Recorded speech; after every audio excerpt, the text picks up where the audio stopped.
If you're a professional brewer, you know how frustrating it can be when you go to place a yeast order and what you're looking for is out of stock. Well, Imperial Yeast is here to help by guaranteeing that commercial orders up to 20 liters of 10, yes, 10 of their most popular strains will ship free if they're not in stock when you place your order. Some of these strains include A38 Juice for those hazy IPAs, A07 Flagship, a classic in clean American styles, L13 Global, which is said to be one of the world's most popular lager strains, A44 Kviking for your warm fermented beers, and so many more. So in addition to pitching right with the highest quality yeast on the market, they're promising that yeast will be ready when you need it, or shipping is on them. Whether you're a pro or a home brewer, if you haven't tried Imperial Yeast in your brewery, it's time to up your game. You can check out everything Imperial Yeast has to offer and place your commercial orders at imperialyeast.com.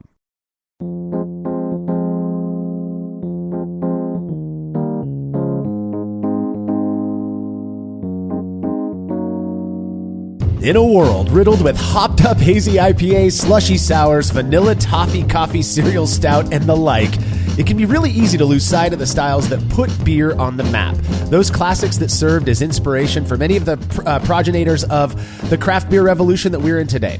As great as stylistic innovation is, or I suppose it can be, it's unfortunate the delicious historical styles are so difficult to come by these days. You're listening to the Brewlosophy Podcast. I'm your host, Marshall Schott, and joining me on this episode to discuss the wonderful British Brown Ale is contributor Martin Keane. Exactly right, the wonderful style. I think a lot of people kind of put this in the my first homebrew bucket because it's a really easy one to make. It's malt forward, so the ingredients are pretty shelf stable. You don't need fresh hops or anything like that. So it translates pretty well to extract kits, and I know a lot of brewers got their start from just putting together an extract kit for a brown ale.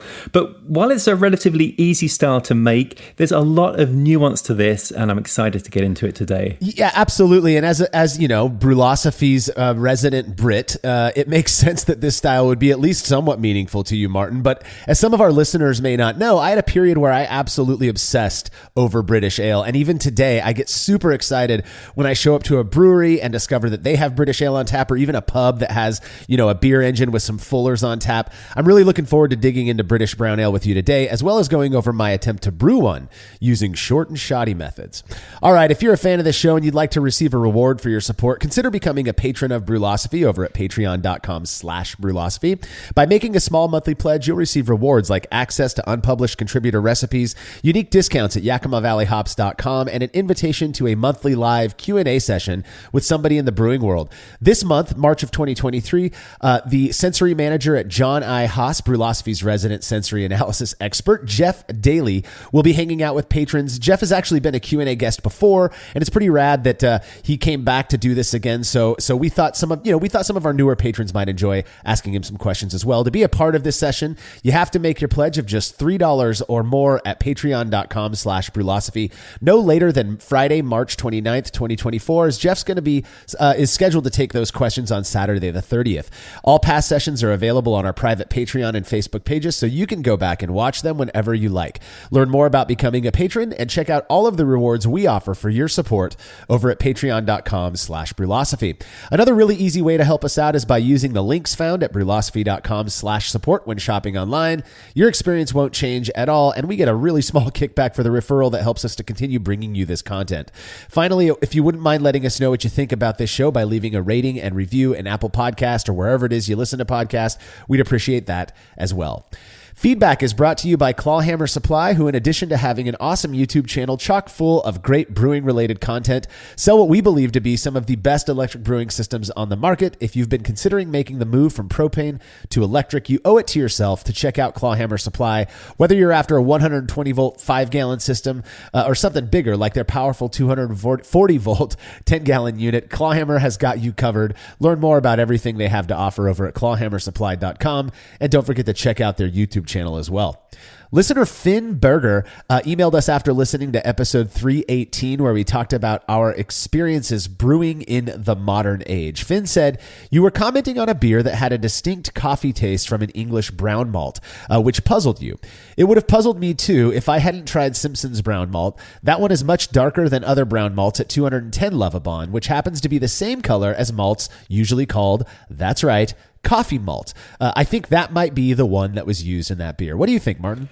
I'm not familiar with that malt at all, and I'm already loving the idea of it. Yeah, that's a really dark malt for a brown malt. The brown malt I use at home is 65 liver bonds. Yeah, so that's significantly darker than that, and yeah, that's a fun way to try to add a little bit of coffee into it. And I see, just looking online here, that Simpson's brown malt is also known as coffee malt. And there you go. Yeah. So my brown malt's the same. I think you and I probably sourced it from the same place. 65 Love, 210 Lovabond. That to me is almost pale chocolate area, which I've never gotten coffee from pale chocolate, but I've never used it in higher amounts. I usually get kind of this really delectable nutty character from pale chocolate malt. But Finn did mention us talking about this on that experience episode 318, but I wonder if you mistook that for the last Average Brew episode where we reviewed a bunch of porter. I actually recall one of those beers having a distinct coffee flavor, though the recipe didn't list coffee in it, and I think me and the guys kind of pondered where that character was coming from. So it's entirely possible the brewer of that beer used something like Simpson's brown malt. I don't know, but if that malt contributes the coffee character I was picking up in that beer, I think it deserves a lot more attention, because that is a really neat way to get a nice round coffee character without actually using coffee. But of course, you can always just throw some coffee in your beer as well. That we know that works, and it tastes quite good in certain styles, in my opinion. So thanks for hitting us up, Finn. If you have show feedback, you could send it to feedback@brewlosophy.com or leave us a note on social media. Please don't forget to subscribe to our YouTube channel at youtube.com/@thebrewlosophy show, where Martin, the co-host of this episode, is pumping out really rad brewing and beer related content. We're sure you're going to love just as much as you love this podcast. Martin, how have things been going over there at the Brewlosophy show? Oh my goodness, it's been going so well. We're about a year into the episodes now, and we've just been really very happy with the feedback that we've got from people, the interaction everyone has provided. And we're just doing a lot of different things on the channel. So there's some sort of more traditional Brewlosophy stuff with experiments and Short and Shoddy and Hop Chronicles and stuff like that. There's some little out-of-the-box kind of things as well, where I'm brewing beer in my bathtub, and we've got some more stuff like that coming up as well. So I never say this on the channel itself, but please like and subscribe. You got to smash that like button, as the kids say, right? Yeah, no, it's funny. When we first got started, I think the reaction or the response from fans of Brewlosophy was overwhelmingly positive. Now that we're a year into it, I think we're starting to attract folks who may not have been terribly familiar with us in the first place. And it's funny to start seeing some of the less positive comments creep in, a lot of which don't really make much sense to me. I think one person was saying, "This isn't like Brewlosophy. Why are you guys doing this?" Look, I've said it a few times over the last couple of months on this podcast. Our whole intent is to make brewing fun and informational. We're trying to provide some form of education, but also to be entertaining and have fun with this, because we think that's what's going to attract people and make them want to stay in the hobby, which in this day and age is a really important thing to do. So throw your comments at us. We don't mind, but just to provide a little bit of an explanation and maybe even be a bit defensive, that's our whole goal, is to have some fun with this. Yeah, maybe we're not collecting data on everything. Maybe Martin's not brewing an experiment every single week.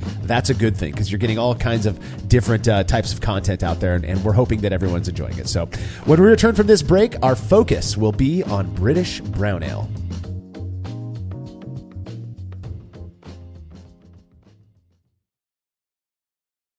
After a long brew day, the last thing I want to do is waste more time chilling wort. I've tried so many different options, and ultimately I settled on the super efficient immersion chillers made by Jaded Brewing. With the King Cobra and Hydra, I'm able to chill my entire batch of wort from boiling to just a few degrees above groundwater temperature in as little as 6 minutes. If an immersion chiller is right for your brewery, then do yourself a favor and check out all of the rad options Jaded Brewing has to offer at jadedbrewing.com, and be sure to let them know Brewlosophy sent you. As every brewer knows, the best beer requires the best hops, which Yakima Valley Hops provides fresh from the source to brewers around the world, carrying everything from classics like Cascade to modern favorites like Galaxy and Mosaic, as well as other ingredients and gear. Yakima Valley Hops has it all. And don't forget to check out their new podcast, The Late Edition, where the YVH crew goes into depth on our favorite plant with industry experts. Head over to YakimaValleyHops.com now to see all they have to offer, and subscribe to The Late Edition wherever it is you listen to podcasts. Get in on the action with the world's largest sports book. right at your fingertips. Circa Sports Iowa is where the pros play. Enjoy the highest limits, lowest takeouts, competitive betting menus, and the best customer service. Now you can download, fund, and bet like a pro from anywhere in Iowa. Circa Sports Iowa. Sports betting the way it should be. Download your new bookie today. Visit circasports.com for details. Purchase new wiper blades from O'Reilly Auto Parts today and we'll install them for free. See better and drive safer with O'Reilly Auto Parts. O'Reilly Auto Parts.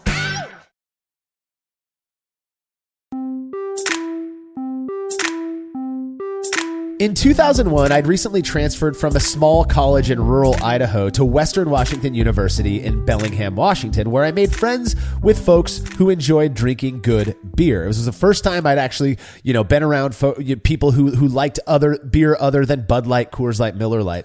During one get-together, a buddy who'd seen me finish off a can of Coors Banquet brought me a clear bottle with this yellow label and red writing that read Newcastle Brown Ale. He then proceeded to claim that once I tasted this beer, I would never go back to that other standard yellow pale lager crap.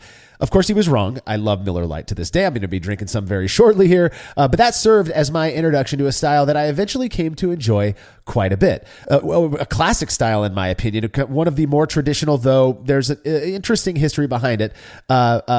British beer called British Brown Ale. And it has, like I said, some interesting history behind it. Yeah, this is a style that's gone between popularity and obscurity several times as it's evolved over the course of hundreds of years. I think when we look back to the sort of the first brown ale style that we could see recorded, that's London Brown Ale, developed in the 18th century. And that was really considered a sort of less roasty version of porter. And it became a little more popular as time went on into the kind of the early 19th century. But the thing with this beer style is very low in strength. And also initially it was very sweet, often made with sugar. Yeah, when I think about British beer or English beer in general, there always seems to be this kind of singular point that my mind goes to, and it is to serve the working class something after a hard day's labor. We've got porter, which was named after the people who drank it, who it was brewed for, in essence, right? And London Brown Ale is not too far different from that. It was a working class drink for people to enjoy at the end of the day to take a load off, all that kind of stuff. So, developed in the 18th century. Again, you have to remember that this was prior to the development of modern kilning. So these, the malts, the grains were roasted basically over fire. And so they had a different characteristic to them, arguably smoky, though I'm not old enough to have ever tried one of these traditional versions of this. So what's interesting though, is that you have this London Brown Ale. And I think that's a name that we, maybe gave to it in the modern age. I doubt it was called London Brown Ale back in the day. It's probably just a brown ale. But it was kind of served as the starting point for a bunch of other styles that shot off of that. Now, porter arguably was the original starting point. And London Brown Ale was kind of a lighter version than that, a less, per my reading, a less strong version than that. A classic example of a London Brown Ale is what they call man's brown ale, which was referred to as the, quote, sweetest beer in London due to its low attenuation, as opposed to the addition of sweeteners like lactose, which you might find in a milk or cream stout. So the sweetness came from the fact that the yeast they were using to ferment this, quote, London Brown Ale just wasn't highly attenuative. It would finish with a high gravity. It wouldn't start with a very high gravity either. So you've got this low level of attenuation and you got this sweet beer that was quite popular in the London area. I hate to keep deferring to your heritage here, Martin, but do you have anything to say about the history of like man's brown ale and London Brown Ale before we move into the evolution to British brown ale? Yeah, this is so interesting. So yeah, as you say, it's very low alcohol. It's around 2.7 or 2.8% ABV, and just has a starting gravity of around 1033. So you would think you would get a pretty weak tasting beer from something like that, but just as with so many of the British styles, just the malt character really does give some body to the beer. And I was looking into the history a little bit of man's brown ale. This was really sort of popular initially about Well, about 1902. About 1902 is when it really was launched. And it's named after John Mann, who ran the brewery that made it. But the beer recipe itself was invented by the head brewer there, Thomas Wells Thorpe, who had his own interesting journey. He started as the head brewer there, and he came up with this recipe, ended up becoming the chairman of the company when it launched publicly. And the other thing about Mann's Brown Ale is it's not just kind of the first example of a modern London brown ale that's a historical footnote. It's something you can still buy today. You can go into an English bottle shop today and they will probably have Mann's Brown Ale on the shelves. Oh, I didn't know that. That's really cool. I would love to get an example of Mann's Brown Ale. I can almost guarantee I'm not going to find that at my local Bevmo, here in Fresno, California. But man, if somebody wants to send me some, no pun intended, if somebody wants to send me some Mann's Brown Ale, God, I'd be really appreciative of that. I'd love to try a classic. I'm sure it's changed over the years, but a more classic London Brown Ale. Now, we are focusing on British Brown Ale in this episode, and there are distinctions between what we're calling London Brown Ale and British Brown Ale. British Brown Ale was actually kind of again, based on my reading, I may not be 100% accurate here, though, but kind of this spin-off of the popular brown ale from London, but it was made by brewers in the north of England. And in fact, the BJCP referred to this style in, I believe, as late as the 2015 guidelines as Northern English Brown Ale. It came out about 25 years after London Brown Ale. Mann's Brown Ale was popular, but was, like I said, kind of loosely inspired by it. And whereas, so to compare these two styles, you've got London Brown Ale, which tends to be very sessionable, if you want to call it that. Not much alcohol in it. It's very notably sweet. In fact, that's kind of one of the things the sweetest beer in London was Mann's Brown Ale. They would market it as being sweet, and it's less bitter than what we're calling British Brown Ale these days. It's also a bit I believe British Brown Ale is a bit lighter in color than the London Brown Ale as well. So you've got this lighter in color, stronger, drier, and more bitter beer is the Northern English version of brown ale that came to be known these days, at least, as British Brown Ale. And again, you got to imagine London Brown Ale popular at the very beginning of the 20th century. British Brown Ale comes out 25-ish years after that. So that it's a relatively modern, invention as a style of beer, I think. Right. And with me being British from the southern part of Britain, I do have a bit of an affinity for London Brown Ale, I have to say. The sweeter version of the brown ale. Another brown ale you may have heard of is Nut Brown Ale, which is a bit of a misnomer because I think people think Nut Brown Ale is going to taste like super nutty.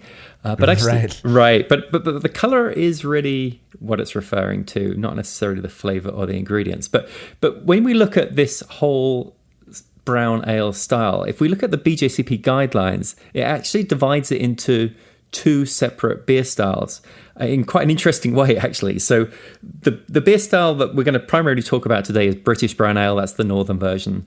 That's listed as under category 13B, and it's together with other British brown beers like dark, mild, and English porter. But then tucked away at the back of the guidelines under the historical styles is the southern version, the London Brown Ale. That's under category 27, along with all the weird stuff that people don't make anymore, like pre-prohibition porter and Rogan beer. So, they're definitely not treated equal at this point. And I think most people, when they think of brown ale, would now think of British Brown Ale. Yeah, that seems to me to be the case, right? When you think of a quote English brown ale, you're thinking of Newcastle as the biggest commercial example. But there are others as well. We'll talk a little bit about some quality commercial examples. The BJCP, since we do rely on that guideline primarily for our short and shoddy series, provides the following description of British brown ale. It's pretty short: a malty brown caramel-centric British ale with the roasted flavors of a porter, or without the roasted flavors of a porter. It's pretty simple. You're looking at something, well, the way I like to look at it is there's a lot of flexibility within this style. No two British brown ales have to taste the same. And I think that's pretty cool. So it's a fairly basic, dry, somewhat bitter, moderate strength brown ale that to me is quite refreshing. Let's break down the style description as provided by the BJCP, Martin. Right. So very broad. It's all very broad. If we look at the appearance, well, yeah, brown is obviously what we're going for, but it can go from dark amber through to sort of a dark reddish brown. You'd expect good clarity, although it's not going to be amazingly bright just because of the color. And then for foam, you want low to moderate off-white for a sort of a light tan head, not overly carbonated with this style. And of course, that's going to depend on how the beer is served as well, because this is often served as a cask. Yeah, I've said it before that brown ale and red ale are two, in my opinion, two of some of the most beautiful beers out there when they're done right, when they're clear. When we say clear, we're talking about no haze. This is a darker beer, so it's not like you're going to be able to see through, a no-nick pint glass of this stuff. If it's light enough, you might, but you want to be able to mostly see through it. If you hold it up and you kind of bend that glass sideways a little bit or tip it sideways, to be able to see through those edges, get that nice ruby glow.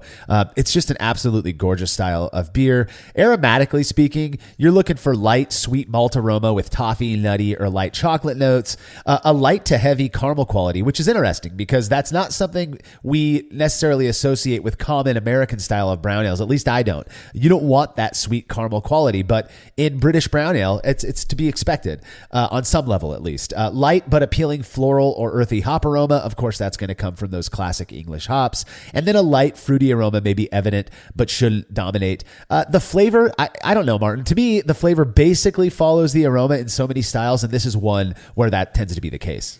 That's right. So you're looking at sort of gentle to moderate malt sweetness, but you can have a pretty heavy caramel character to this beer. I think the main descriptors you'll hear are nutty, toasted, biscuit, toffee, even light chocolate flavor. The way I like to think of this is the thing I always keep in mind when putting together ingredients for a brown ale is we want to be toasty, but not roasty. And that is very key to the ingredients that you pick. In terms of other flavor characteristics, medium to medium-low bitterness. And yeah, because of the hops that we'll come on to talk about in a moment, low floral or earthy kind of hop notes would be what you were looking for. And yeah, it's a British beer, so probably some sort of fruity esters may be present as well. I remember thinking when I first started brewing, and you'll have to apologize for my congestion. I'm getting over this month-long cold that a lot of people have been getting around here. But when I first started brewing and I would hear fruity esters in English beer, my mind always went to like generic fruit basket type of smell. But I've realized, at least with the 3 or 4 English yeasts that I love, that's not necessarily the fruity esters that I pick up. I get more of like a light red apple and not off flavor red apple, but like a light red apple and kind of perry character that really seems to round out a lot of these other malt flavors in English style of beers. What is that? Does that sound about right to you? What types of fruity esters do you get from English beer? Yeah, perry is exactly how I would describe it, but it's relatively subtle as well. So it's not a big fruity bomb by any stretch of the imagination. But yeah, just those esters are there. And yeah, perry, I would say, is a really good descriptor for the sort of fruity esters you'd expect to get to this. And I find it very, very distinctive. Yeah, it's very English to me. And the best way that I have to describe those esters is English esters. I try not to even put like a fruity description on it. It's just English, which is different from, Belgian, which is different from American, which, yeasts don't have nationalities. We all know that, but that's where they tended, these different strains tended to be used and, were cultured and all of that stuff. So in terms of mouthfeel, you're looking for medium light to medium body and also a medium to medium high carbonation, which is kind of interesting when you consider the fact that in England, they're kind of known for that cellar temperature, low carbonation, mild and bitter type of beer. But this is one where they're saying, no, it's okay. Pump up that carbonation a little bit. Make it a little bit spritzy and refreshing in your mouth. Right. So when we look at all of these characteristics, we've said the words medium and low or light quite a lot here. And that really does sum up brown ale. And that's the difference between that and something a bit stronger like a porter or a stout. This is a little bit more nuanced than some of those styles. Yeah, absolutely. Now, to get into some of the vital stats, we'll just run through these really quick. The BJCP, now this is not the Bible of styles. It is a helpful guideline for people who compete under specific styles. But they say that you're looking for a British brown ale, you're looking for an OG of anywhere from 1040 to 1052 with a FG of 1008 to 1013, which will result in an ultimate alcohol by volume of 4.2 to 5.9%. To me, that's just like smack where I want it to be. That 5.2% range, area is kind of my go-to for most styles of beer. IBU wise, you're looking for 20 to 30. So it's not going to be a bitter bomb, but just enough bitterness to balance out that malt sweetness. And to me, that's what makes this a little bit more pleasurable than what you tend to prefer, Martin, which is that sweeter London brown ale. I do like the Northern English or British brown ale a little bit better than the London brown ale. And then SRM wise, you're looking at 12 to 22 SRM. So dark, but not too dark. This isn't a porter. This is a brown ale.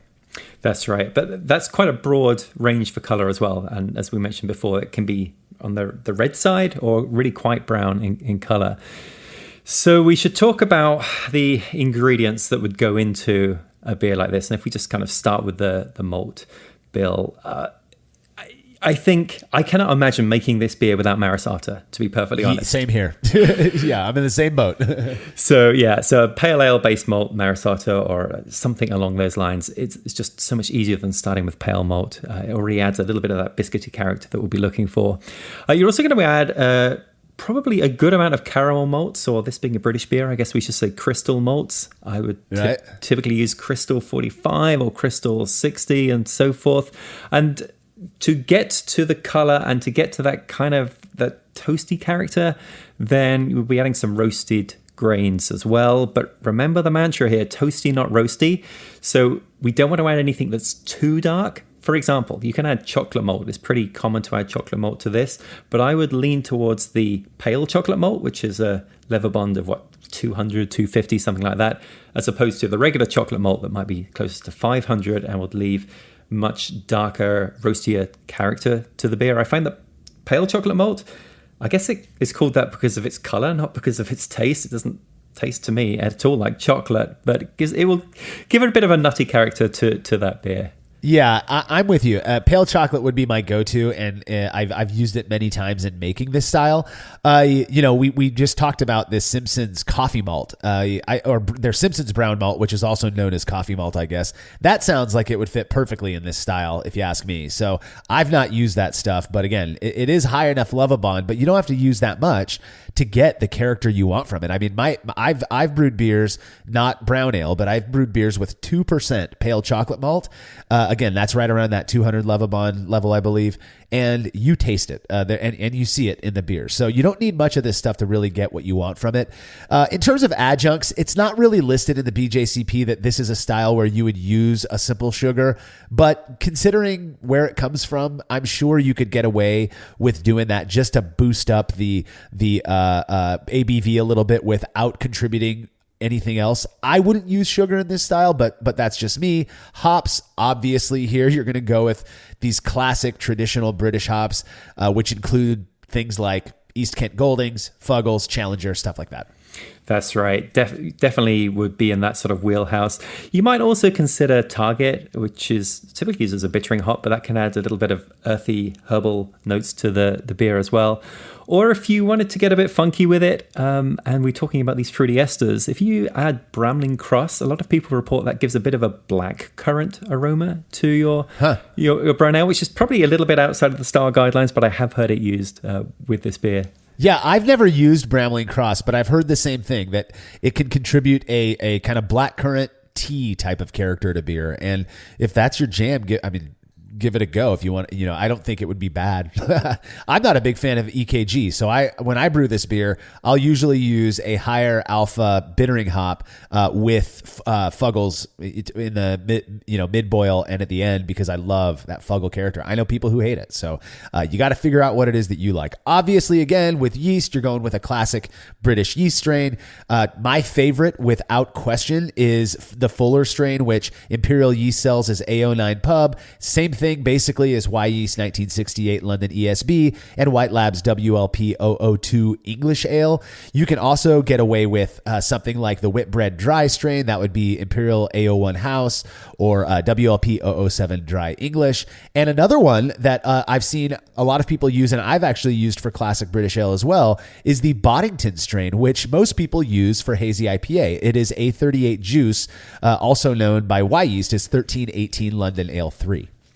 Yes, you could use some of those other yeasts. Same way you could go to the grocery store and buy the grocery store brand soda instead of Coca-Cola. But why would you go with the fuller strain? That's the stuff for this one. Oh, it's so good. I love that strain for American IPA. I mean, to me, it's just the universal ale, relatively clean ale strain. I love what it does. So I'm with you. But you have multiple options. There are dry yeast strains. You could use Saf Ale. I believe it's called SO4, their English ale strain. That is the Whitbread strain. I don't believe it's the Whitbread Dry strain. You'll have to figure that out for yourself. I'm not a huge fan of the character that strain contributes to beer. Obviously, the one that you could go with for this style that is very popular is Nottingham, which is now made by Lau Brew.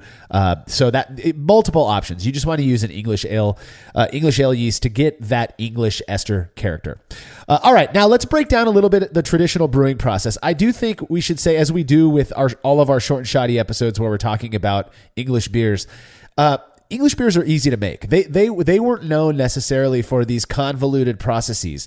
In fact, I would contend that a part of the reason brewing got so big in America was because the English folks came over and were like, hey, look, you can do this without worrying too much about all of these other, methods like decoction and cold fermentation and cave lagering and all of that stuff. Yeah, I can't think of a British ale I've ever had to do a decoction mash for, or even a step mash, right. or anything like that. It's part of its simplicity is definitely part of its charm. So if we take a look at, how do we put together a brew day for this? And obviously we're going to start with the water chemistry. The guidance here is really sort of a neutral or slightly higher chloride ratio to help emphasize the malt is one way to look at that. That's how you handle most of these multi-stars, is to have a bit of a higher chloride ratio. But a lot of people would prefer a higher sulfate ratio with this particular beer style to really contribute to the crispness and the drinkability and really just give a bit of a drier finish to the beer. Yeah, that's me. I actually prefer almost all of the beer that I make, unless I'm making a hazy IPA, where I like a neutral. I like the balanced sulfate to chloride. I don't do that weird super high chloride thing for the very few times I make hazy IPA in a decade. But even with English beer, I do tend to prefer a slightly higher sulfate to chloride ratio. That's just my personal preference. The nice thing about English beers is even if traditionally people did one thing or another, they don't judge it. They do what you want. Do what makes it taste good. So I kind of like that about English style brewing. The mash, you're looking at a typical 60-minute mash rest in the 150 to 154 degree Fahrenheit or 66 to 68 C range. Again, you can go outside of that if you want to. Really what you want to ensure, though, is that you're activating that beta amylase enzyme to get the fermentable sugars so that you do encourage some dryness in the beer. This is not supposed to be sweet. The same goes for the boil. You're looking at a standard 60-minute boil and the mash, just to say, single infusion, simple, very easy, no worries on that. 60-minute boil. You just want to achieve adequate isomerization of the alpha acids and concentration of that wort. Those are the prime things. People will argue that 60 minutes you got to drive off DMS. I'm not even sure that that's a huge concern of traditional old school English brewers. I mean, there are some English beers where even in the BJCP, they'll talk about various things that we view as off flavors as being, appropriate in small amounts in this style. So, absolutely, we're not bringing a clean lager in this sort of style. So, yep, that's the mash there. 60-minute boil, as you say, and then for chilling, I mean, really nothing special. Again, just you want to chill as quickly as you can to get a good cold break. Rack to the fermenter. We did want a reasonable clarity with this, so we want as little trub as possible. And then for fermentation temperature, it's again a pretty wide range. I think the sort of the mid-range would be, say, 66 to 70 Fahrenheit. That's 19 to 21 Celsius. And generally, the warmer you go, the more you'll encourage that fruity ester production that we've talked about a few times. And that is my preference, to ferment this a little bit on the warm side. So, because we're going to defer to the British guy here, when you make, if you're not brewing for Brulosophy, you're making a beer that you just want to enjoy with your neighbors, and let's say it's a British brown ale, what are you gonna pitch at, and what are you gonna ferment at? Typically, I'm going to ferment warm, so I'm going to ferment much nearer the 70 than the 66, and okay, I'm probably going to also go back back to the Southern British version of this, and try to create some longer chain sugars as well, so I have a little bit more unfermentables in my mash, and that will result in a slightly sweeter beer as well. But that's just me. Yeah. Okay, that makes sense. Yeah, for me, when I've made this beer, I typically, my go-to is 66 degrees Fahrenheit for most of the beers I make, and that includes most lager styles as well, even with lager yeast. When I make British beers, I'm not sure 2 degrees Fahrenheit or about 1 degree Celsius matters, but I always ferment at 68. It's just kind of my go-to for this because of this belief, that even those 2 degrees is going to encourage a little bit more of that expected ester character that I'm looking for. So now here's the cool thing: when you're done fermenting this beer, it's ready to be packaged, but we want it to be clear. And the English are known for some interesting approaches to clarifying their beer. To me, the most interesting being isinglass, which is, made from fish bladders. And if you've ever seen the way this stuff gets used, a lot of English beers are served from a cask. And I watched this YouTube video probably 10 years ago now, but of a local English brewer, not local to me, but like lives in the UK, adding isinglass to the firkin. And is that what they're called? Firkins, right? Yeah. And it's really interesting to watch how they do this, and the stuff works. I mean, there's a reason they use it, but you could get away with any number of findings. This is not a bad thing for English beer. You could use Irish moss, whirl flock in the kettle, and to drop out that particulate, and then once the beer is about ready to be packaged, you could do isinglass, you could do clarity firm, you could do gelatin if you want. You just want to do something to encourage clarity. I don't know, Marsh. We always used to joke when I lived back in England that all Americans think that British people live in a castle and they're called Lord or Lady something. And it seems that everybody who makes English beer, the Americans all seem to think that we use fish bladders, isinglass for everything. It's not true. I'd never once used it. Apparently, it's the bladder of sturgeon fish. It sounds kind of disgusting. I've never used that. I'd use it if I had it. I've just never thought to do it. But I know you're lying because you are English, and please don't ruin this illusion that I have of you, going and getting your own sturgeon out of the river or whatever, and harvesting your own isinglass. So you don't have to filter or fine this beer. The nice thing about most English yeast is they are highly flocculent. You'll see it if you've ever made a starter with AO9 Pub or 1968. You will see how quickly that yeast clumps together or flocculates, which also, the consequence of that is that it drops out more readily. So these beers do tend to clear up on their own just fine. It's just things like chill haze, stuff like that. I like to expedite that process by using gelatin personally. And the nice thing about English beers, again, you're not going to get too judged for doing that. Once that beer is ready to be packaged, you're going to either, transfer it to bottles, transfer it to a keg, and then you're going to carbonate it however you so desire. You could force carbonate it. You can, naturally carbonate it in the keg or in the bottles, whatever it is. You just want to make sure that it ends up having a nice moderate carbonation to make it, a little bit spritzy and refreshing. Right. So you've brewed your beer. It's a couple of weeks later, and it really doesn't take long to be ready. I would typically drink this after maybe 2 weeks or so. What should you look for in the style? The sort of the tasting notes you'd want to look for are a slightly malt forward balanced beer, but you will expect to pick up some of these hop notes, especially depending on the hops that you've used and the water profile that you've used, but you'd expect to find some kind of hop notes and that classic English fermentation character. We said perry or apple notes. I think, Marshall, I'm with you. It's just the English kind of notes that you get, the English esters. It's not a very high alcohol beer, so you wouldn't expect too much alcohol warmth, and just, very crushable. I love this style for that reason. I mean, you go to the pub, you sit and you drink it. You can have 2 or 3 and still be able to walk home straight. You know what I mean?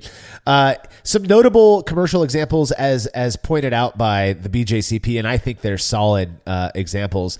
One of my favorites, Samuel Smith's Nut Brown Ale. That is a beer I could go to my local, a Bevmo or Total Wine and buy right now, or at least I could a couple years ago. Delicious beer. When you taste it, it does not taste like an American beer. I mean, I've had it in England as well.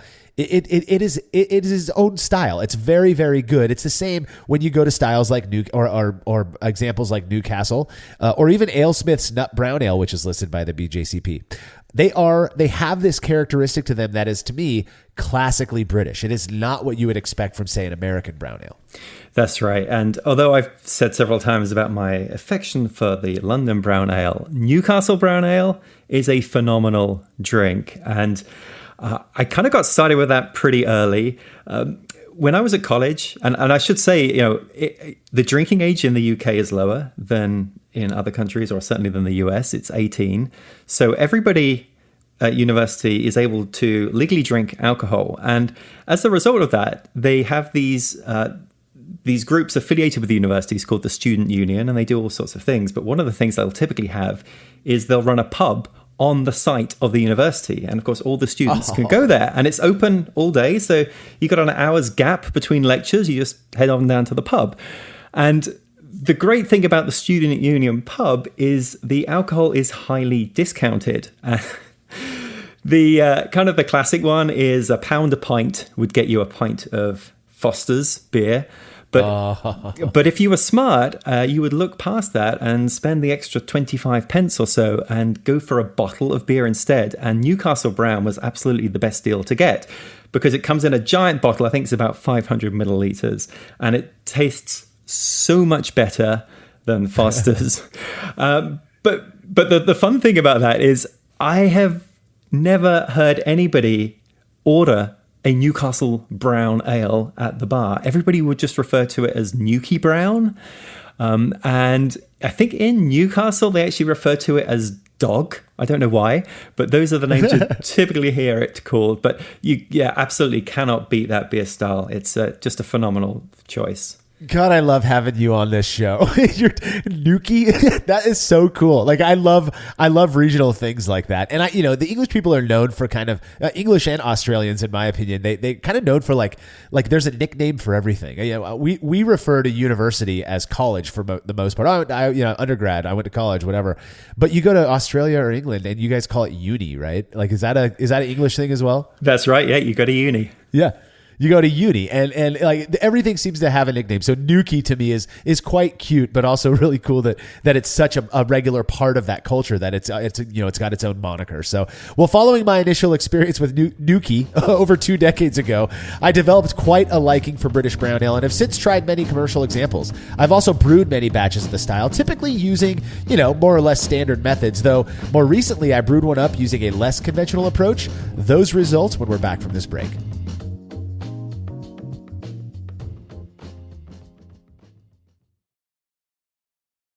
There's no denying that stainless steel is the best material for brewing equipment, and Delta Brewing Systems offers some of the lowest prices on high-quality stainless gear, like the Firm Tank, which in addition to holding 8 gallons or 30 liters of wort, comes with a domed lid to even further reduce the chances of a messy blow-off. Plus, it can hold up to 4 psi of pressure for closed transfers. Delta Brewing Systems also has their own line of brew kettles, as well as one of the lowest-priced all-in-one electric brewing systems out there, and their prices are shockingly low. If you're in the market for legit stainless gear that won't break the bank, do yourself a favor and head over to deltabrewingsystems.com today.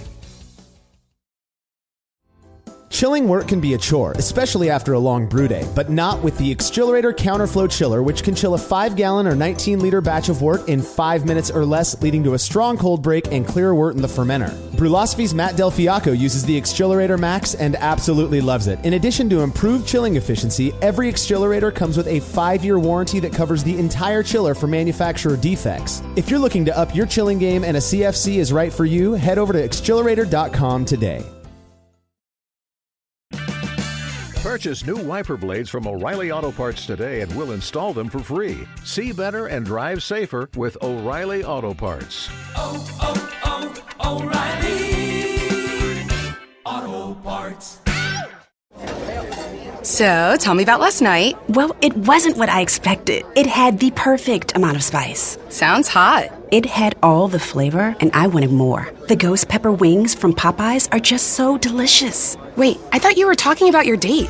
Sometimes things aren't always as they seem, like Popeye's ghost pepper wings that have the perfect level of kick and flavor. Try them for only $5 today. Limited time at participating U.S. restaurants. Price may vary. Tax extra. Love that chicken from Popeyes.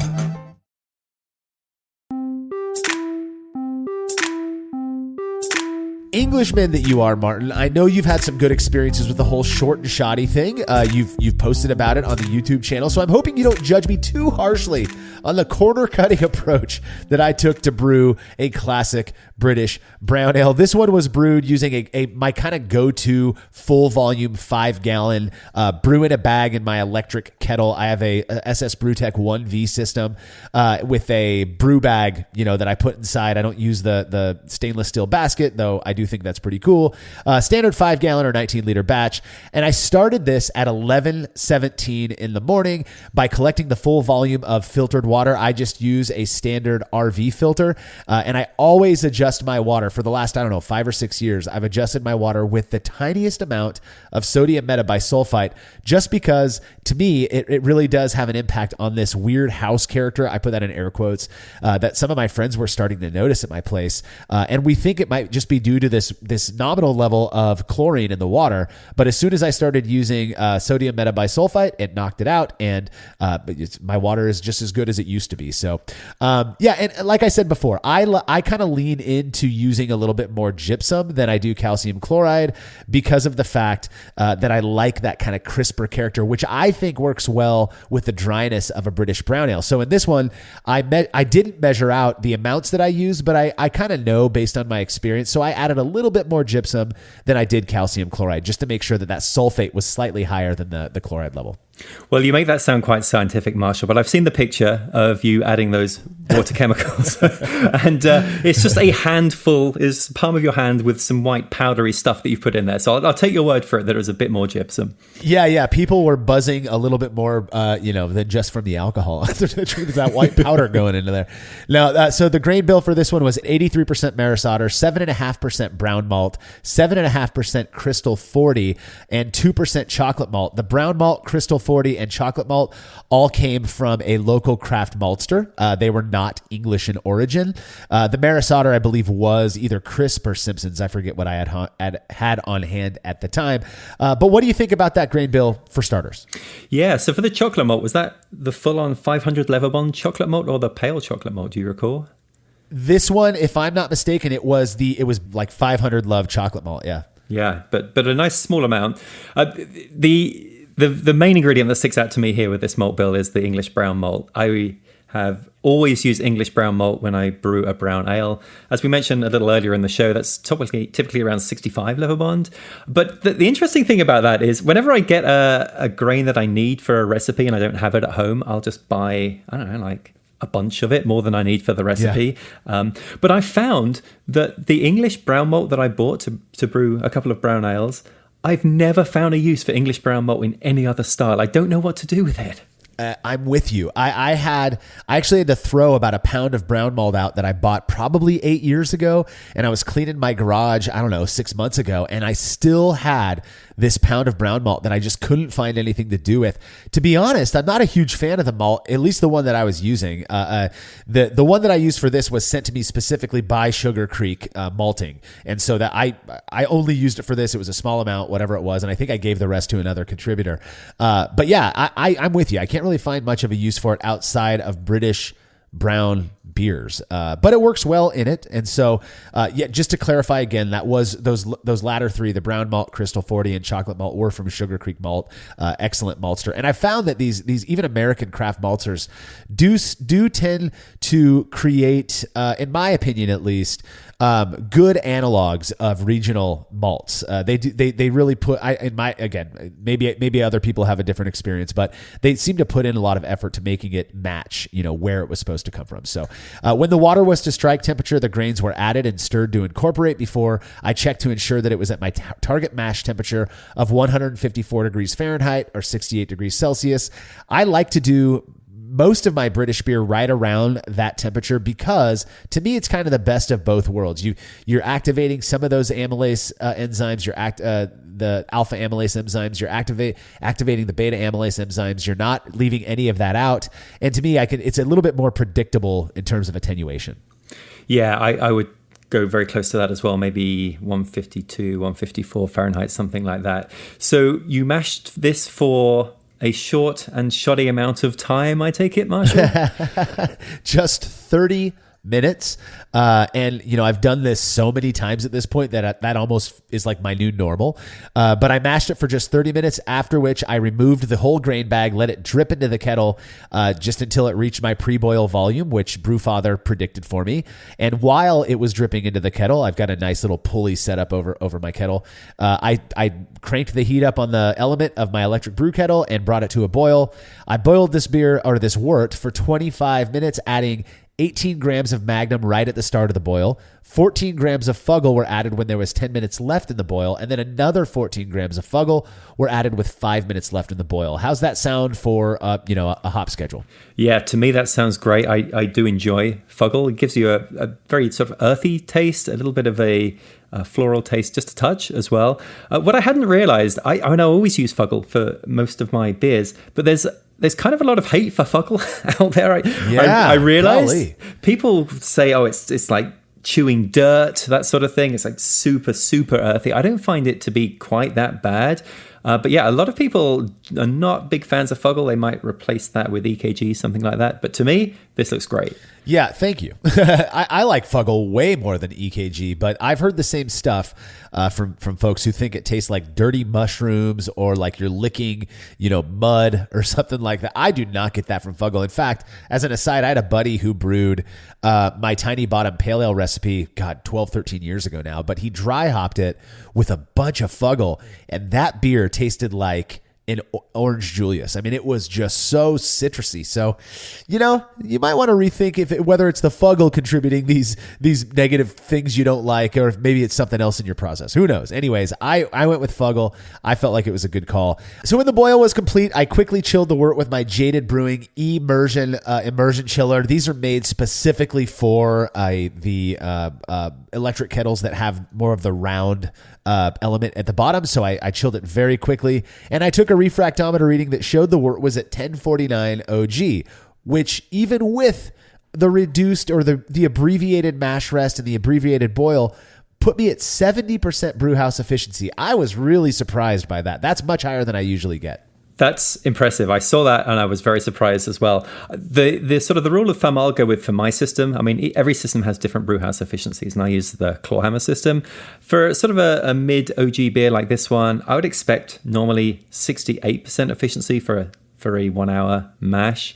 And if I'm doing a short and shoddy for 20 or 30 minutes, it would probably be more like 62%. So the fact you're getting 70% here, you're doing something right. Or I did something wrong and it worked in my favor. Who knows, right? I mean, that's the shoddy part of the short and shoddy thing. So at this point, though, with the wort chilled and in the fermentation vessel, I pitched a single pouch of Imperial Yeast A09 Pub that was 3 months old at the time. Now, anybody who uses Imperial Yeast is well aware at this point that whatever mojo they're doing to make this stuff really does make it seem to last a long time. And we know that they're packaging, 200 billion cells at least in each pouch and all that stuff. But 3 months old, this fermentation took off fairly quickly. And here's the interesting thing. I fermented this beer fairly cool to start. My garage, I think, was around 60 degrees Fahrenheit at the point that I brewed this beer. And so I decided just to leave that fermentation vessel out there. The end time at the time when I pitched the yeast, I called that, end of my brew day was 1:17 p.m. in the afternoon, making a total brew day time of exactly 2 hours. I mean, anybody could fit that into their day. That's what I love about this approach, but only if the beer comes out okay. So, 2 hours total. I mean, pretty sweet if you ask me, Martin. Yeah, this is why I love short and shoddy and why most of my brews as well. Unless it's required not to do it, I will do short and shoddy for that reason. I should say though, to be completely fair, you finished at 1:17. It's not like though at 1:18 you were out walking the dog or something. I do this as well on the videos that I put out. I'll get to the end of the brew day, I've added the yeast, and then I'm like, right, I'm done. I can't wait to try this. Cut the footage there. Of course, then I'm still stuck in the brew for another half an hour cleaning up. So we should mention that. Well, I will say this. I believe we've kind of touched on this in a past episode years ago, but I am somebody who cleans as I go. Even when I'm doing this short and shoddy thing and it's a hectic brew day, I clean as I go because I hate finishing a brew day and having a mash tun and all this stuff to clean. The beauty of brewing a bag is that you've got one vessel that you're mashing and boiling in. So, when I'm done and I pitch that yeast, all I have left to do is rinse out and scrub out my kettle, and I'm done because everything else is cleaned up. So that takes me maybe 10 minutes. So, okay, let's call it 1:27. It was 2 hours and 10 minutes. I'll give you that, Martin. So it wasn't a long brew day either way. We'll put it that way. So like I said, the yeast was pitched. For this one, I actually did connect the fermentation vessel to this kind of CO2 capture rig that I did. This is where you connect the fermenter using a gas post on the top of the fermentation vessel lid. You run that to a keg, to the gas post on a keg that is filled with sanitizer, and then from the liquid post you go into either run a line to a bucket. What I did in this case was just run it to the liquid post of an empty keg, and then I attached a little depressor on the gas post to let the air out. And then basically as fermentation starts, it pushes that sanitizer out of that middle keg into the tertiary keg, the third keg, and now you've got a nicely purged keg just waiting that's sanitized, purged, and waiting for the beer to be racked into it. To me, it's a really clever way to do something very simply and to save a little bit of CO2. You could save some money on CO2. So I connected that whole thing up and I left it in my 60-degree garage. And that's quite cool. Again, this is the shoddy part. That's a little bit too cool for the English ale yeast. And I noticed that fermentation just wasn't kicking off. It happened. It kicked off really quickly, but it was going so slow. So after 3 days, I moved that whole setup into my laundry room, which is right inside from my garage.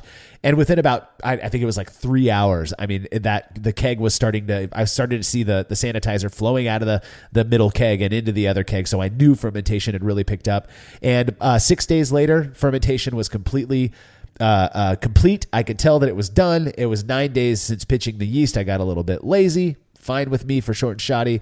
And I took hydrometer measurements showing that the beer was at a very pleasurable, in my opinion, 1013 FG for an ABV of 4.7%. Yes, please. Yeah, it seems when you get that number that everything kind of went as expected, at least as far as we can tell. So the mash got the right number of beta and alpha amylase sugars, the long and the short chain sugars. They fermented down correctly. I believe you said that the yeast that you added was actually about 3 months old, so it was kind of close to the end of its life and had no problem chomping through all these sugars as well. So it sounds like success so far. Yeah, and one of the things I wondered at this point as I'm preparing to package this beer is, did those 3 days at 60 degrees encourage, some yeast byproduct that I don't want in the beer? Is it going to have some negative impact?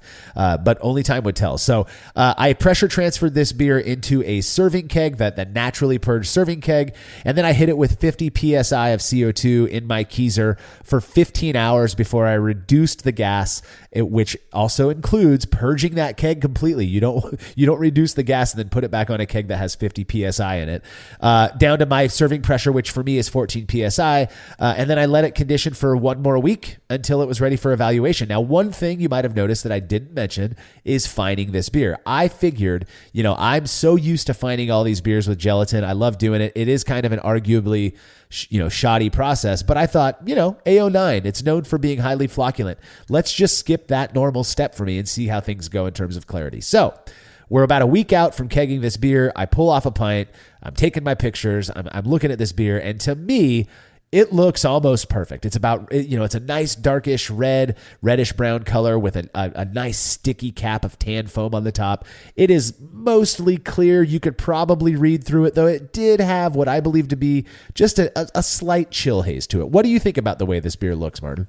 It looks really good to me, and I'm surprised how good it looks because I'm all for the shoddy side of short and shoddy, but there's something you did here that I have never actually got to that level of shoddiness.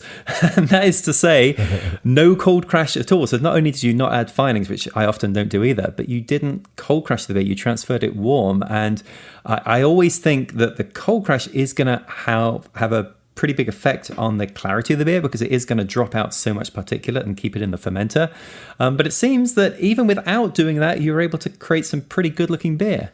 So good point. My belief about the cold crash, I was with you for a long time, but the truth is, even if I rack particulate to the serving keg and then I put it in my keezer, that is effectively a cold crash. And anything else that falls out, I'm going to pull out on those first couple of pints anyways. So for me, the purpose of the cold crash is to ensure that I get more beer and less of the other crap into the serving keg. And the reason I skipped it on this one again is because of the fact that A09 is so flocculent. We know that, and it drops out and it flocks and drops, as people say, and into a nice, thick, hard yeast cake that's quite easy to avoid sucking up from the fermentation vessel, especially with the fermenters that I use, the Delta AIO, the SS Brewtech buckets.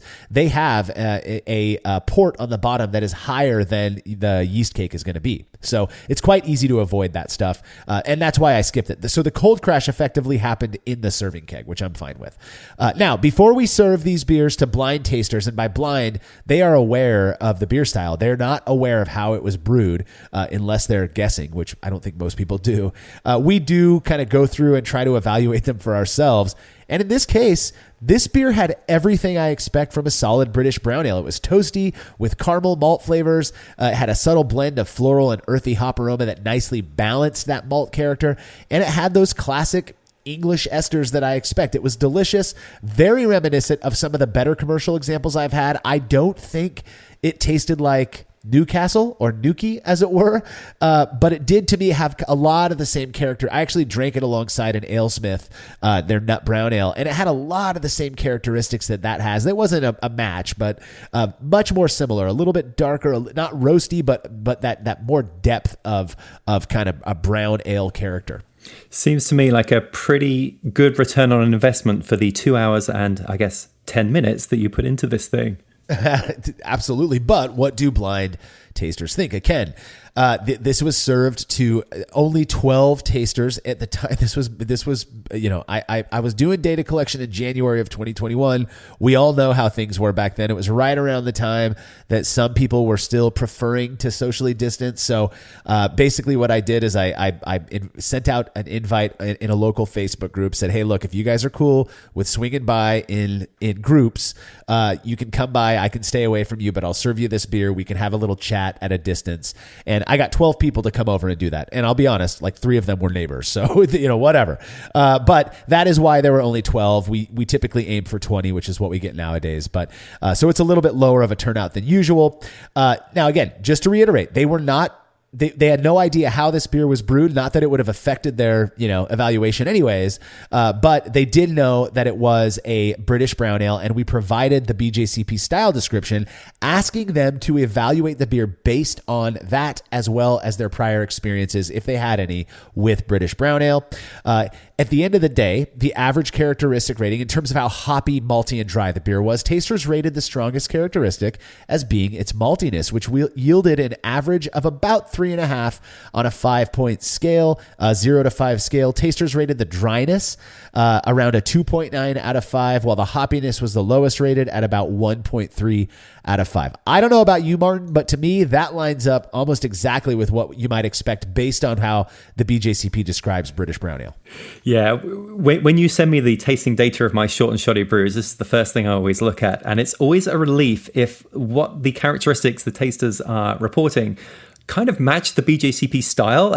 If people were rating this 4 out of 5 for hoppiness and 1 out of 5 for maltiness, there would be some head scratching going on. So yeah, this was right on the money. Yeah, something would be off there. And in this case, there's nothing that seems off yet. So once we have them rate more generally the hoppy, malty, and attenuation or dry character of the beer, we kind of go into a deeper breakdown. And the first thing that we focus on is the hop character. And in this case, the most prominent hop characteristic noted by tasters, 5 out of 12 tasters, was earthy. Another 4 tasters rated floral as being the most prominent characteristic. 2 said spicy. 1 said pine resinous, which I found interesting, but nobody said fruity, melon, berry, dank caddy, or onion garlic. To me, all of that, the earthy and floral really line up. Spicy, I don't get the pine resonance, but there's always an outlier. Right. If we discount the pine, you've basically described Fuggle hops here, and that is lining up perfectly. Where it's mainly earthy, little bit of floral, perhaps a touch of spice. That is just absolutely on point again. Yeah, and I meant to say it earlier. Fuggle to me has an umami character, and I think it's because of that blend of those characteristics that is quite unique in my experience with hops. And maybe that's why some people don't like it. Isn't necessarily that it's bad; it's that it just kind of causes that like, what's going on here? To me, that's what I like about Fuggle. So it fit. In terms of malt character, 4 out of 12 tasters rated caramel sweet. Another 3 put roast. 2 each noted toasty and nutty. And then one person said cracker bread crust. Nobody endorsed chocolate. Again, to me, that lines up. The roasty one, I have to wonder if that wasn't inspired or at least biased some people to endorse roasty because of the color of the beer, but who knows, maybe they were picking up something roasty. I didn't detect a roasty characteristic in this beer. Yeah, 100%. If you give anybody a dark beer, I think the first thing that goes through a lot of people's mind is, it's going to be roasty, and it's surprising sometimes when it's not, but it still plants that seed. I mean, ideally, you would want maybe a few more people on the toasty and nutty side than the roast side. And perhaps the fact that you did use the 500 Leverbond chocolate malt may have contributed a little bit to that. But yeah, again, overall, this looks pretty good. And the main character was caramel sweetness. Hopefully not overly sweet, but I guess we'll find that out when we look at the ratings. Yeah, so if I were to take this survey, I would have said caramel sweet as well, but not because it was sweet, because more of the caramel flavor. I mean, it just had that caramel malt flavor that you expect in a good British brown ale. So to me, I did not detect like a high level of sweetness. So moving into the yeast character, 8 out of 12, a majority of people rated esters as being the most prominent yeast characteristic. One person put phenolics. 3 people put clean, which actually doesn't surprise me with AO9 Pub. To me, it's such a commonly used yeast, even on the West Coast at least. Like Firestone Walker uses it for Union Jack IPA.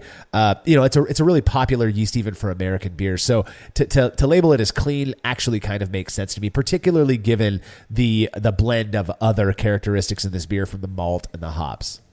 Right. And at this point, Marshall, we need to just pause for a second before we get to the remaining survey results, because last time you had me on talking about short and shoddy beers, we were talking about a beer that I brewed, which was my English IPA, and we got to the off flavors section, and I apparently have set a Brewlosophy record for most off flavors set for my beer.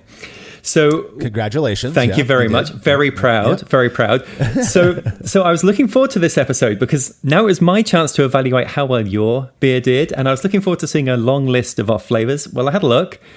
Not a single off flavor was endorsed with this beer. It's ridiculous. Well, blame it all on the brewer, man. I mean, that's the right. That's what they say. And here's the thing: you picked this style to focus on in this episode. This wasn't me trying to prove anything. This could be a function of the fact that it was just 12 tasters. Maybe if we had gone with 20 or more, one person would have identified an off flavor. I don't know. The truth is, though, this beer was really good. I didn't detect any off flavors, and we tend to be our own worst critics. It was just a really good example, in my opinion, of this style that I quite enjoyed. Now, we ask tasters to rate how representative of the style, as again described by the BJCP, how representative is this short and shoddy version. They don't know that it's short and shoddy yet. 2 out of 12 people rated it a 5 out of 5. They thought it was a perfect example of British brown ale, again, based on their experiences with British brown ale and or the BJCP description. The other 12 people gave it a 4 out of 5. What do you say about that, Martin? So that's everybody gives it a 4 or 5 out of 5. To not get any score lower than 4 is just phenomenal. And we're not asking here, how much do you like this beer? We're asking, how well does this represent the BJCP definition for this style? And when we think about all of the shortcuts that were taken in the brew day and through the fermentation as well, for it to come out basically almost dead on the style or very, very close to it is really impressive. But the thing that I was most interested in was the final survey question, which is the preference rating. And what this is asking is, how much do you personally enjoy the beer? And that's a very different question to how representative of this beer. Because if I taste your brown ale and I can say, yeah, I think this tastes just like a brown ale, I give it a score of 4 out of 5. Great. But maybe I don't really like brown ale. So in the personal preference question, I might score it a 2 because I say, well, I don't really like brown ale. But I looked at your results.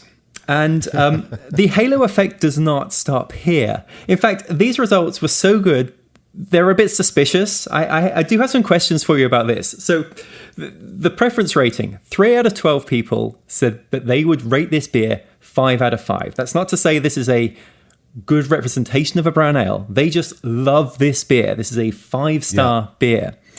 What did the other 9 people say? They all gave it a 4, and there were no lower ratings than that. It's unbelievable. Suspiciously good, Marshall. Yeah. Hey, look, I will admit, I'm the one who took all 12 surveys. No, I would never do that, of course. I would never do that, of course. This one shocked me as well. If you go back and you look, I think we might have already covered this on the show. My Short and Shoddy Session IPA. It was awful. It just did not turn out. Nobody liked it. I have no qualms admitting when I've made a shit beer. This one just turned out really, really well. And I think a big part of that is because English beers just aren't very difficult to make. It really is more recipe driven, not process driven.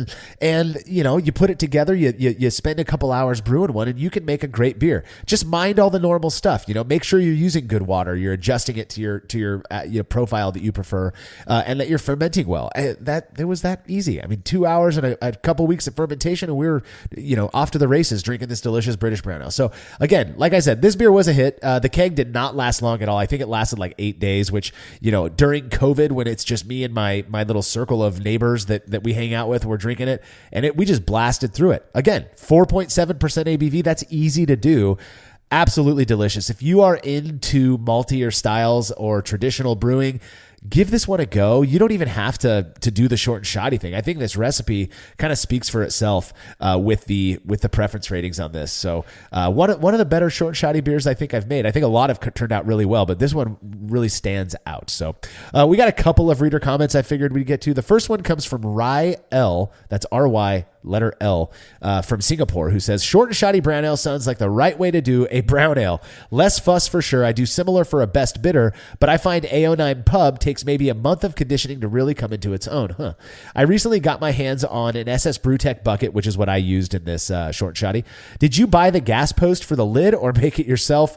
I'm really keen to try this the way you did. Could you have pressure transferred as well using that post? Well, to answer the question, yes, I just bought the gas post. I think it was from Brew Hardware, something like that. They're like $10, and it fits perfectly into the little, the bung hole on the lid of the SS Brewtech bucket.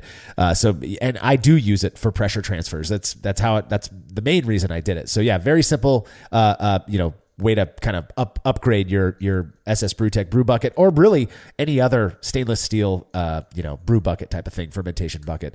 But what I'm curious about is this idea that AO9 Pub takes a month of conditioning to really come into its own. I've not necessarily found that. I think it's great, like 2 weeks after, you pitch it.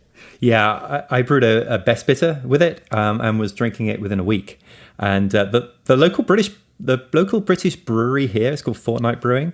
They are called Fortnight Brewing because fortnight means 2 weeks, and they serve all of their beers 2 weeks after they've been brewing them. So yeah, that's cool. Yeah, I was thinking of the game Fortnite. They must really like first person or third person shooters. Luke Finnegan wrote in, thanks for the write up. This is a style I've been wanting to try for a while, so I'm going to give it I'm going to have to give it a go for my first short and shoddy brew. Is there anything you would change if you were to brew this beer again? I'm sure you might have some thoughts on this, Martin. I would just be a little bit more cognizant, I think, of the fermentation temperature, as that cooler, 60 degree Fahrenheit start temperature did seem to increase the amount of time it really took for that yeast to get up and going the way that I wanted it to. But that was I guess, to be expected. So I did not taste any off flavors from that. So it worked out. I like to turn my beer around a little bit faster than 2 weeks, a fortnight, if you will. And so that's the only thing I would do. I'm just because of those people who rated the malt character as roasty, I might swap out that darker malt, that darker chocolate malt with maybe a pale chocolate or a coffee malt or something like that. Though the beer was good enough that I'm not sure I see that as being necessary. Yeah, you could have used a Crystal 60 or something as well. I think you used Crystal 40 in the recipe. But yeah, there doesn't really seem to be a lot to fix with this beer. So I would go with it as it is. Well, Martin, that about covers British Brown Ale. Is there anything else from your end that you want to say before we wrap things up? Well, I opened the episode talking about how this was kind of a homebrew starter beer. And I think we've sort of seen why, for good reason now, because it is very easy to brew. It's very forgiving. It's malt forward. It's shelf stable. You don't need fresh hops, all that sort of thing. So because of that, you might sort of think, well, yeah, but it's easy to brew, but how tasty is it really? I mean, I think what we've proven here, at least in this one example, is that you can create just a phenomenal beer from this with some very simple, basic process. So absolutely give this a go yourself. I couldn't agree more. And, I'm sure there are these people out there, but in the 20-ish years that I've been brewing beer and drinking good craft beer, I don't think I've come across a single person who doesn't have some level of appreciation for a classic British ale, whether it's British brown ale or bitter or mild. If you have not had, the opportunity to try one, give this a shot. Try brewing one yourself. It's super easy. And if you're like me, you're probably going to find yourself obsessed with this style and wanting to brew so many different British ales because of how delicious they are. So please remember to subscribe to the Brew Lab podcast, where host Kate Job takes you into the lab with brewing experts so you're notified when new episodes drop. And don't forget, you can click the link in the description of this episode to read all about this short and shoddy British brown ale. The Brewlosophy podcast is made possible by the generous support of our sponsors, as well as all of our rad listeners. We seriously could not do this without you. Cheers to everyone who has subscribed and left a review of our show. It makes a huge difference. If you haven't yet, please consider doing so. Head over to brewlosophy.com/support to view a list of ways you can easily help us to continue producing this podcast. If you want a reward for your support, visit patreon.com/brewlosophy. Thanks again for listening. We'll be back next week with another episode of the Brewlosophy podcast. Until then, think beer. Start off the morning with some hot tea, lemon and honey, cause it suits my bro. Put some herb in the bowl, yeah, it's homegrown. Ain't gotta go through the middleman no more. Life is good, the likelihood of me.